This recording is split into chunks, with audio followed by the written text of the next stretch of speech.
Electric মিস্ত্রিরা চালু লাইনে যখন কাজ করে তখন কাঠের টুল বা কোনো একটা আসবাবপত্রের ওপর দাঁড়িয়ে কাজটা করে। আসবাবপত্র মানে প্লাস্টিক বা কাঠ হতে হবে, মানে যেটা কুপরিবাহী। সেটা কাজ করে কেন? মূলত নিজের জীবনটা বাঁচাতে। কেন? তার কারণ কি? কারণ ওই যে বললাম যে বিদ্যুৎটা যেটা ইলেকট্রিক সবসময় যেখানে উৎপত্তি হয় সেখান থেকে সে মাটির দিকে প্রবাহিত হতে চায়, যেটাকে আমরা বলি আর্থিং। আমরা আর্থিং করি না বাড়িতে, সেরকম। ধরো কাঠ, বিশেষত শুকনো কাঠ, ভিজে কাঠ হলে চলবে না, সেটা হচ্ছে বিদ্যুতের কুপরিবাহী। তার মানে কাঠের মধ্যে দিয়ে বিদ্যুৎ চলাচল করতে পারে না। এখন মানুষের শরীর কিন্তু বিদ্যুতের সুপরিবাহী। মানুষের শরীরে তো অনেক অংশ জল টল থাকে, সে কিন্তু বিদ্যুতের সুপরিবাহী। তা তুমি যদি মাটিতে দাঁড়িয়ে সরাসরি কোনো লাইফ তার স্পর্শ করো, তাহলে কী হবে? মাটিতে দাঁড়িয়ে সরাসরি লাইফ তার স্পর্শ করছে, ভালো করে দাঁড়াও, তোমার পা যখন মাটিতে রয়েছে, তখন কী হবে?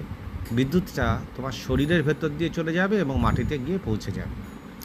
এর ফলে কেন সেটা পৌঁছাবে? কারণ মাটির মধ্যে দিয়ে মাটিতে যখন তড়িৎ পৌঁছাবে তখন সেটা একটা কমপ্লিট সার্কিট তৈরি হয়ে যাবে, পূর্ণ বর্তনী তৈরি হয়ে যাবে। তখন তুমি ভীষণ রকম ইলেকট্রিক শক খাবে। কাঠের ওপর দাঁড়ালে মাটির সাথে একটা বাধার সৃষ্টি হয়, তখন ইলেকট্রিকটা তার মধ্যে দিয়ে প্রবাহিত পারে না, তখন মাটিতে যাওয়ার পথ পায় না।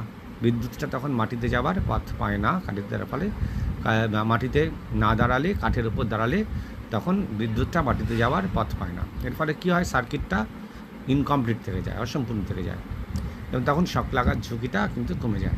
কাঠটা কিন্তু শুকনো হতে হবে, ভেজা হলে কিন্তু সেটা কিন্তু সমস্যা। আরও একটা জিনিস খেয়াল রাখতে হবে, যখন তুমি কাঠের উপর দাঁড়িয়ে কাজ করবে তখন যদি তুমি আবার দেয়াল ধরে ফেললে কিন্তু ওই দেয়ালের মাধ্যমে কিন্তু বিদ্যুৎটা আবার মাটিতে চলে যাবে এবং তুমি কিন্তু শক খাবে। ফলে কাঠের ওপর দাঁড়িয়ে আবার দেয়াল ধরলে তখন কিন্তু মুশকিল। ফলে এগুলো খেয়াল রাখতে হবে যখন তোমরা ইলেকট্রিকের কাজ করবে। ফলে সবসময় ভালো হচ্ছে মেন সুইচ, যারা ইলেকট্রিক মিস্ত্রি নয়, যাদের এগুলো সবসময় করছে না, যাদের অভ্যেস নেই, তারা সবসময় মেন সুইচ এমসিবি বন্ধ করে বা কি বলে ফিউজ অফ করে তারা কাজ করবে। ঠিক আছে, বুঝতে পেরেছ? ইলেকট্রিক মিস্ত্রিরা